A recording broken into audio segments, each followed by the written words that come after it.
Welcome to another episode of Always Be Connecting, and today's episode is going to be really interesting because we're going to be looking at the systems and software that people use in your personal lives.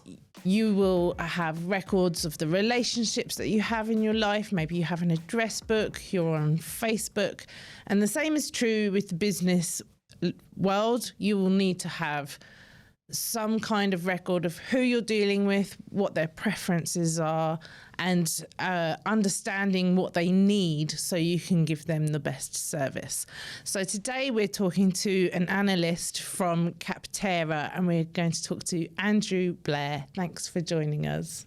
Thank you so much, Lindsay, for having me. Really happy to be on the show. And I'd love to give insights into what we do.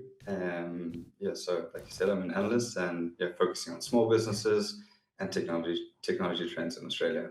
Yeah, beautiful. So what's your background? How did you get into what you're doing? And tell us a little bit about your connection with Capterra.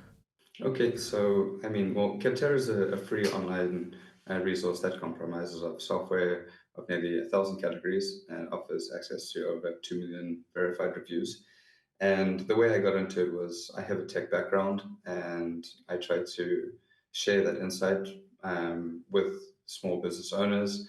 So we conduct, like I said, market research with the aim to, empower organizations to accelerate growth and helping them embrace the right technology. Because there's a lot out there and there's 1,000 ways to skin a cat. I know this from when I was a jeweler. There's 3 or 4 tools that can help you do the job, and that is exactly the same with software. Hey, there's one software can help you in this area and another one in this area, and there's pros and cons of each one. So and the psychology of trying to choose which software you're going to use is a hard decision. It's a big decision. So there's lots of things to take into consideration. So how do people even start deciding what they need from software? Yeah, of course. I think that there's always an element of finding the right one in amongst thousands of softwares and categories that they are. But essentially, getting down to your business mission, understanding your targets, your consumer, your audiences, doing as much research as possible into your market. And that's where we try come in. We try come in and provide that insight. And in amongst the confusion of thousands of softwares, by reading reviews. In general, I think just bridging that gap to offer solutions, because I think in today's world, we're always looking to enhance the consumer or the customer, and technology is a tool, and we need to embrace as many tools as we can to make life easier or just make it more efficient. So let's drill down some sort of basics of what businesses often use. So what are the sort of key softwares that people need to keep track of their business and keep track of their customers, more importantly? Okay, well, there's obviously been a big trend in terms of some tech trends that we've seen from 2023, from last year.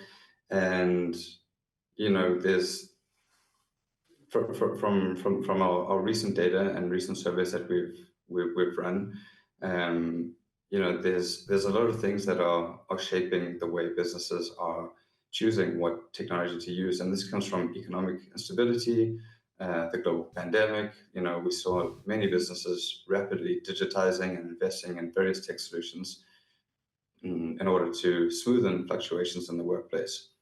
And the survey that we conducted, it showed an upward trend in software spending, and it was estimated that it will continue to grow.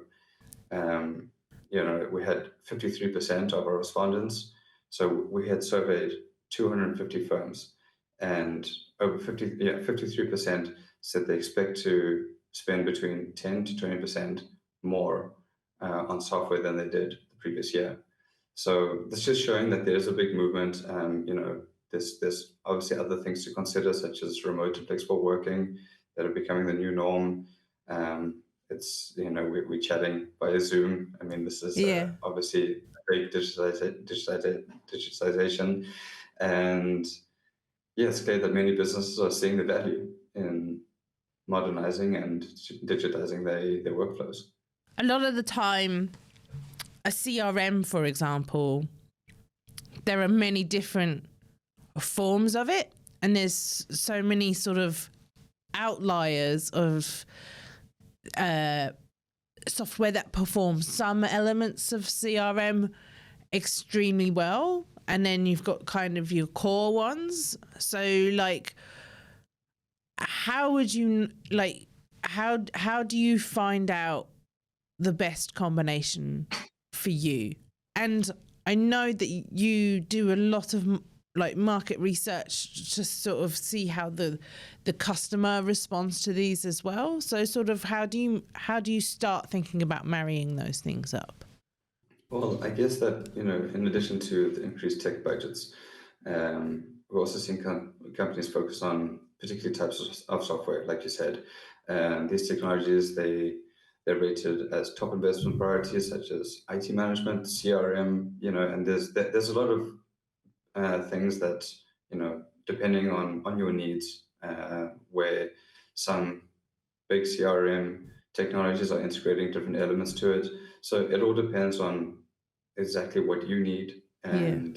and then looking into that technology to see how far you need to go with it. There could be some businesses that rely on various different tools to provide different solutions that they need. So yeah, just providing a good thorough check and establishing what you actually need. Because there's two parts to it, isn't there? There's the technology that you need now, and a technology that you may or may not grow into.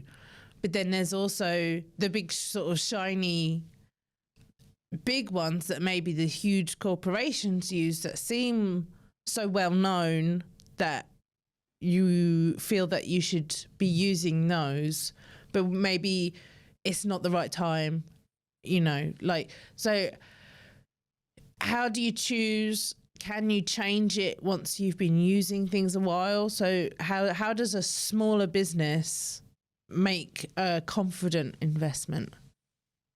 I guess that there's it's never certain that you're going to go with the right one, and to kind of eliminate those possibilities of going with the wrong one, because there might be some things that are added on, maybe unexpected costs that come up. Maybe there's the onboarding doesn't cover everything that you needed to cover. So it's really important to set out those targets from the get-go, to avoid any sort of regret or something like that, just to enable that, you fully understand what the technology encompasses, and ask as many questions as possible, and do your research, read the reviews, and make sure that you know what you're choosing. Yeah, sure. So talk to an expert, get that person on your team, because you can set out your goals, but then there's also the element of you don't know what you don't know, of what's coming next, what's the next sort of step of the thing that you need in your system to keep good track of the sort of customer sentiment. Yeah, for sure. And I mean, software implementation can help companies weather any potential business challenges, whether they're facing it in the year ahead, or and these can include anything from supply chain disruptions, cyber attacks, labor shortages. So it's important for companies to determine whether their software choices reflect the organization's needs, and adopting technologies can help with forecasting growth, which are especially crucial during economic uncertainty. Yeah, sure. So, something that we are working with at the moment is the balance between the personal and the automated. And I heard that you've done some research into this. So what can you share? Yeah, so one of our latest reports that we put together was a report on the consumer trends, and what businesses can expect for the year ahead. So when bridging that gap, we asked, yeah, basically how the cost of living crisis is affecting consumer habits. What are ways to improve the purchasing experience of the consumers? How to ensure customers' trust upholds to maximize data sharing, and the essential information consumers want to know quickly in today's marketplace before making a decision. So there's a lot of elements at play here, and to get started with the cost of living, this 2023 was a tough year, and we've seen some points come down in inflation, which is great news, but there's still some things that are really high in terms of pricing, and everyone's feeling that crunch. And so basically, how can businesses overcome those challenges? From the data that we ran, we could see that 82% of Australians have changed their spending behavior due to the economic situation. So what does that mean? I mean, from rising prices to the unavailability of products, the current economic downturn, it's impacted the daily life cycle and routine for consumers across income groups. So this study, we ran the study in different geos, which included France, Germany, and the UK. And yeah, we saw that Australians were one of the highest affected in terms of how they are changing their spending behavior. And it's clear that Australian consumers are noticing a price increase in products and services, and especially in groceries and household bills. So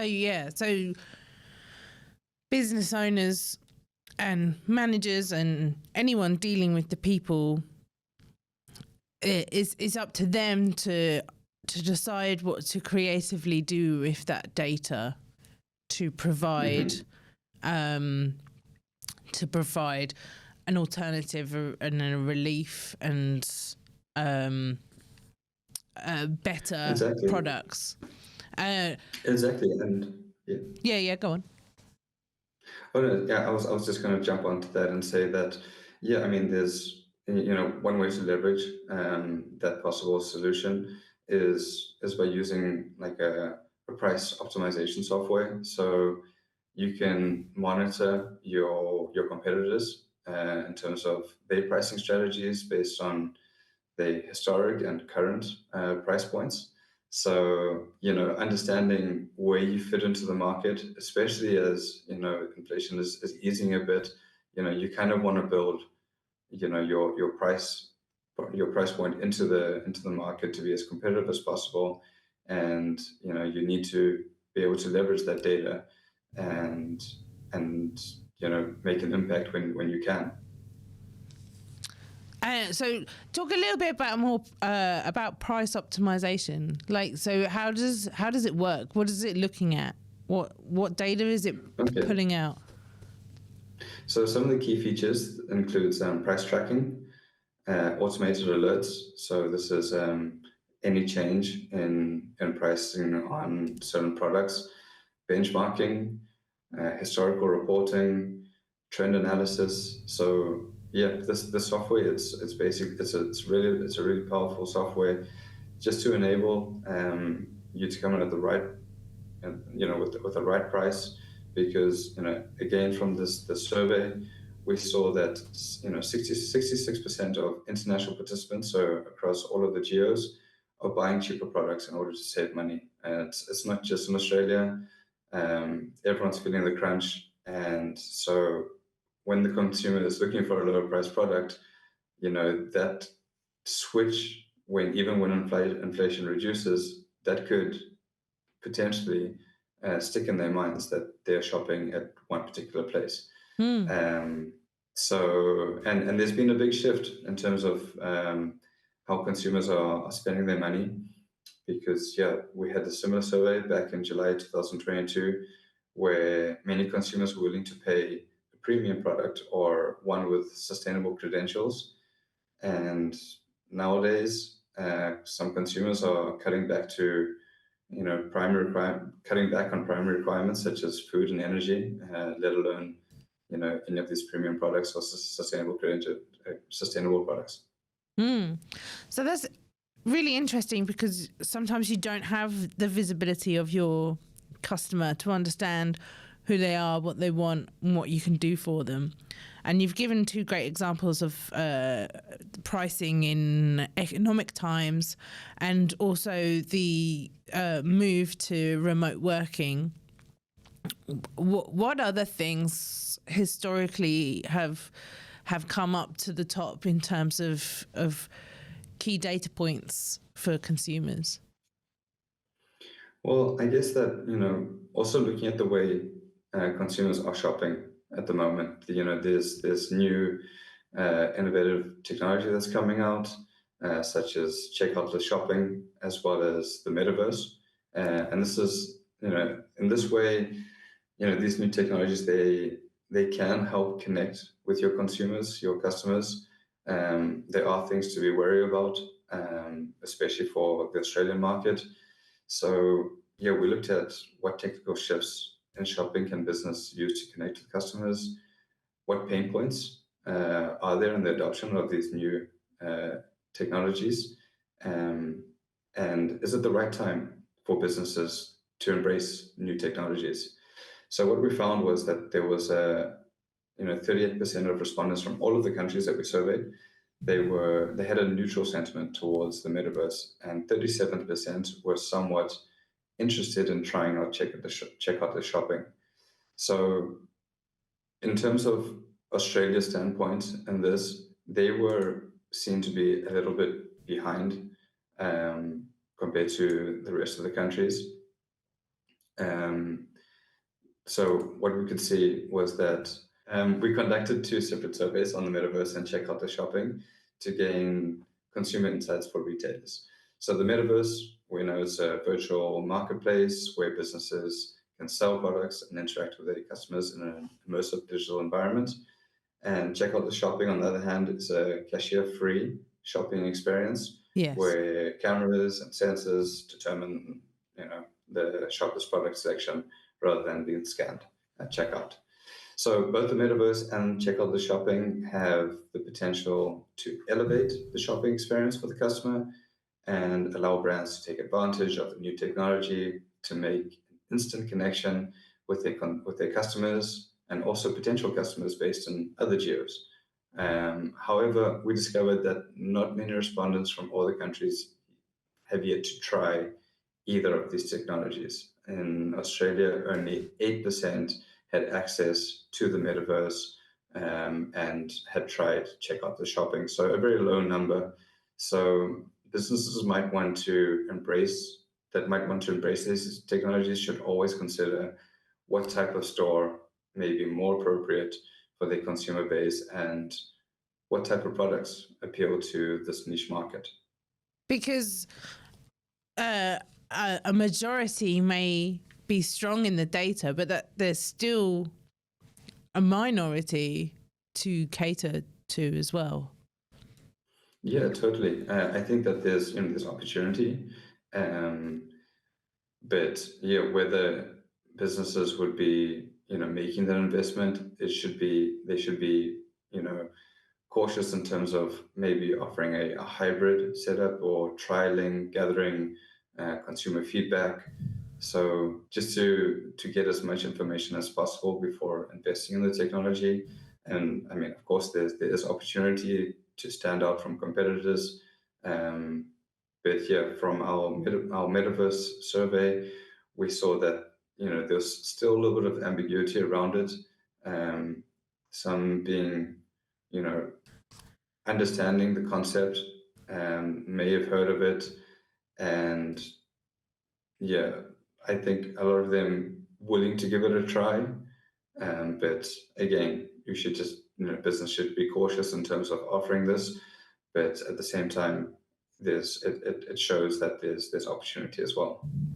So working in market research for 5 years, what are your sort of like predictions for the next 12 months on certain aspects of customer experience and customer engagement? Well, I mean, I think we just have to, always to keep the data in mind, and let the data speak in terms of where we're heading. Yeah. What Predictions are dangerous, are they? Because you're still gambling, I guess. Yeah. Sorry, I lost you there for a second. Predictions with data is still gambling at some point, at some level of the hay. Yeah, I guess I wish we all had that crystal ball, but what we can see, and which is quite insightful, is that a large majority of Australians, 60% in fact, are most concerned about not having staff to ask for help and check out the shopping compared to other countries. So this is kind of showing that there is a drawback and concern among Australians, and that fear of not of not knowing what to do when something goes wrong, not knowing who to ask. Is there someone there? I mean, of course, there's software solutions such as help desk software, and customer service software. But yeah, I think that the general feeling that we're getting from Australians with the future of commerce and retail in any case is that they still like that human element, where that there's someone there to help them. It's not easy for everyone. It's advisable for businesses that they find a balance. Gradually trial new technologies, and like I said before, to get feedback. And yeah, I mean, there's that human element. It's quite hard to replace sometimes. That opportunity to interact, to share a smile or some friendly words. Yeah, this is it all depends on the demographic, and yeah, we can just see from all the Australians that we surveyed that 60% are worried that there will be no one to help. Yeah, so interesting that the chief technology officer needs to be having a strong relationship with the customer service manager or the people and culture manager, or that sort of human versus technology. They're not at opposite ends of the spectrum. There's something that can go very much in tandem. Mm-hmm. Yeah, I think to bridge that gap is definitely important. But yeah, again, this doesn't just affect people in live situations like being in a shop, but also in terms of shopping online, because gaining that consumer trust is another element that's at play. And so we also set out in our survey to find out what factors can lead consumers to connect and trust a brand when they, for example, buying online. And why is it important to communicate your values with your consumers, for example? And what can business do to attract and connect with the privacy-focused consumer? Because there are people out there that are worried about their data.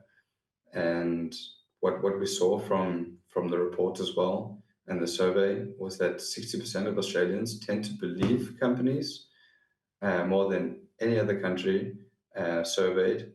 For example, if the company states they are making an effort to apply sustainable practices, Australians generally believe them, or 68% of them believe that they're trying to make an effort. So yeah, when it comes to things like sustainability, in Australia, this may be due to compliance procedures in Australia that companies need to follow. So consumers, they generally believe that companies are doing the right thing. But equally, there's also a concern in terms of the data that companies are collecting and what are they doing with that data. And we found that 57% of Australians are confident that their personal data is secure when they provide it to a company online, actually. That's pretty big, it's not a huge actually. amount. Yeah, I mean, it's an okay amount. It was second to the UK, which was 63% that were more confident.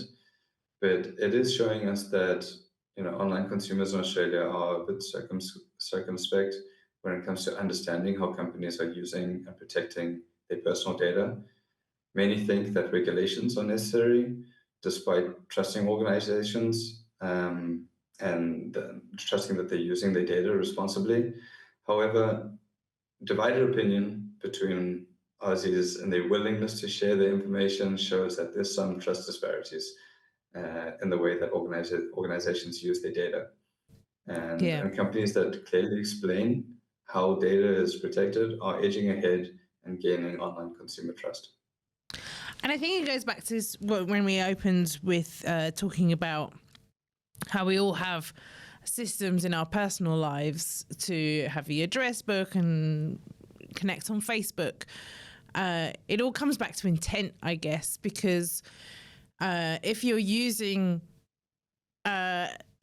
knowing your friend's birthday in an evil way, I'm not sure what that is, then that person's not going to be your friend anymore. And that sort of, it goes back to business as well. Like, if you're using the data to solve their problems, to optimize the service, to be a better business, or if you're using it for evil,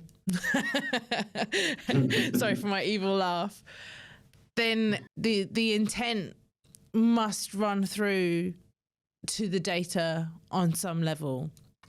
But then there's going to be other factors like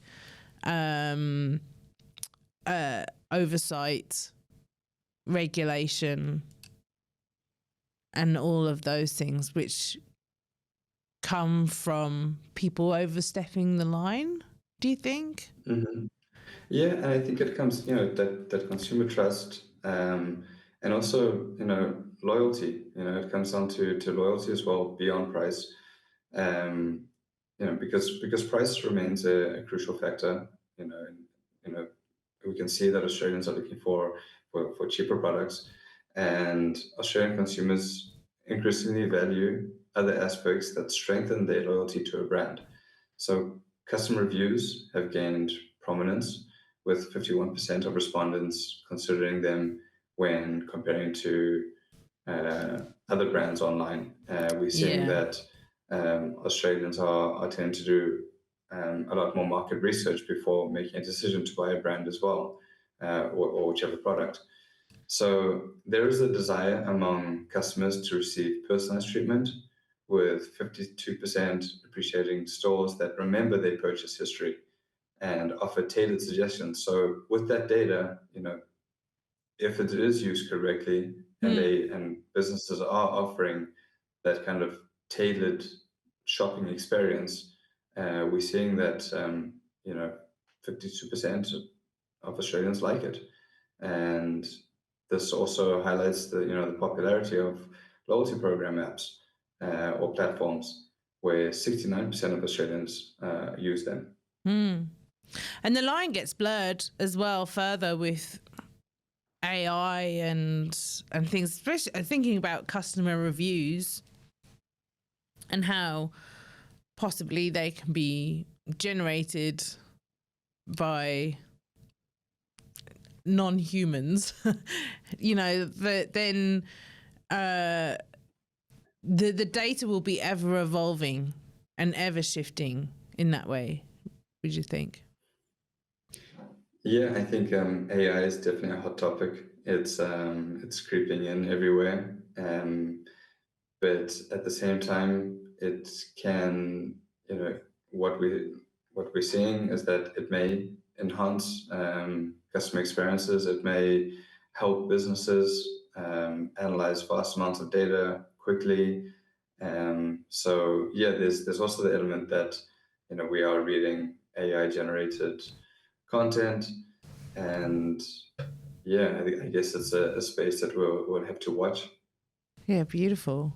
And so your website is capterra.com.au. You're worldwide, but you have an Australian arm. Is that right? Mm-hmm. Yeah. So yeah, we're in various countries, but yeah, we do have capterra.com.au, and that's Capterra spelled with the double R, for the listeners, I suppose. And yeah, I mean, like I said, we have, I think, close to 1,000 categories with over 2 million verified reviews. So there's a lot on there, and we offer so many categories to suit whatever.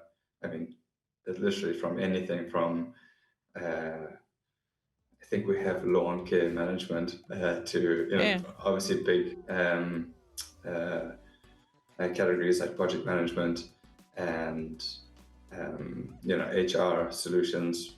Yeah, especially to deal with the issues that we're seeing in today's workforce, or in whatever way to make your business more efficient, more streamlined.